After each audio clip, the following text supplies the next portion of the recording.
My name is Elizabeth Wathuti. I am an environmentalist and also a young climate leader. I'm also the founder of the Green Generation Initiative that nurtures young people to love nature and to be environmentally conscious. And today we are here at Treeside Special School in Kasarani, and we're here to continue the implementation of our Fruit Trees for Schools project, which is a project that is aimed at addressing the challenge of food security, but also raising awareness among our children and pupils and generally the young people about the impacts of climate change, but not more so on that, but a lot more on how they can be a part of the solution, such as by making sure that they are growing fruit trees in their school compound that can end up supplementing their school's feeding program. We came to this school and we mapped out one corner that was enough for 100 fruit trees. So that's what we planted today. And this was a mix of loquats, guavas, avocados, mangoes, and also oranges. And the assorted mix of it is to also ensure that there are fruits in and out of seasons. And fruits is something very nutritious. Because I grew up and I spent so much of my childhood in the most forested region in Kenya, that's in Nyeri County. So all I know as a child is the clean streams that were flowing next to my homestead. It's the beautiful trees, the butterflies. At the age of 7, the late Professor Wangari Maathai was my member of parliament. And that's when I got a chance to plant my first tree. And it's a memory that still sticks on to me and has continued to help me grow in my passion, grow in my love for nature, but even go out there to influence how other people are responding to climate change issues and how other people are taking up steps and solutions to tackle environmental challenges.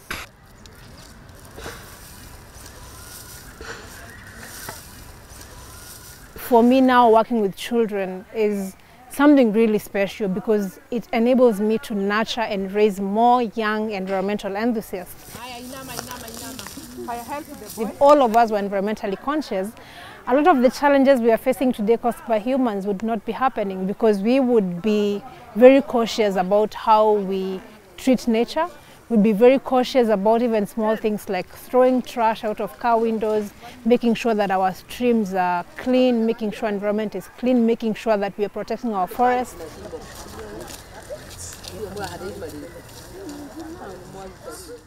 It's a Fruit Trees for Schools project, and we have 10 active schools that are ongoing. In fact, this was our 10th school. And for each of the other schools that we've planted, we have been able to distribute and grow up to 500 tree seedlings for each school. We also in schools do this through Adopt a Tree campaign. So we have to make sure that every child in every school we go to has got a tree that they plant, and they're assigned to take good care of it, nurture it, water it until they finish school. And as well, the cycle continues with the other students that join in the new year. And then at the same time, we have to embark on an entire year-long monitoring and evaluation plan to make sure that these tree seedlings are surviving.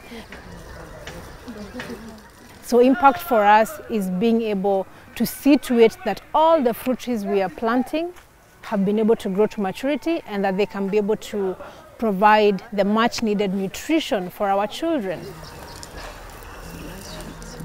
My work, I would say, as a young environmentalist, is how I'm now able to bring these local solutions to the global stage to make sure that we, of course, number one, have more support coming in to the local solutions, and also that we have a lot more conversations about the work that is already going on the ground in the global conversations, and of course to make sure that we are pushing from just having policies to implementing policies that also in a huge way benefit people on the ground, because the climate change impacts are a lot more affecting communities, and these communities that are most affected, even in our continent in Africa, even right here in Kenya, these are the same people that are leading the solutions on the ground. So we talk a lot more on the challenges, but we forget about the stories of resilience.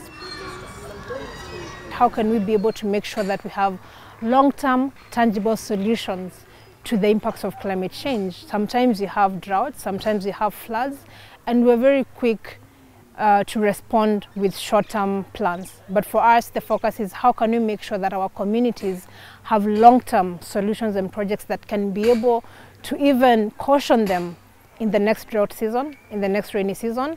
And I think being able to move in that way, shaping policies in that way, and making sure that it's aligning with the work on the ground is the most important thing for us.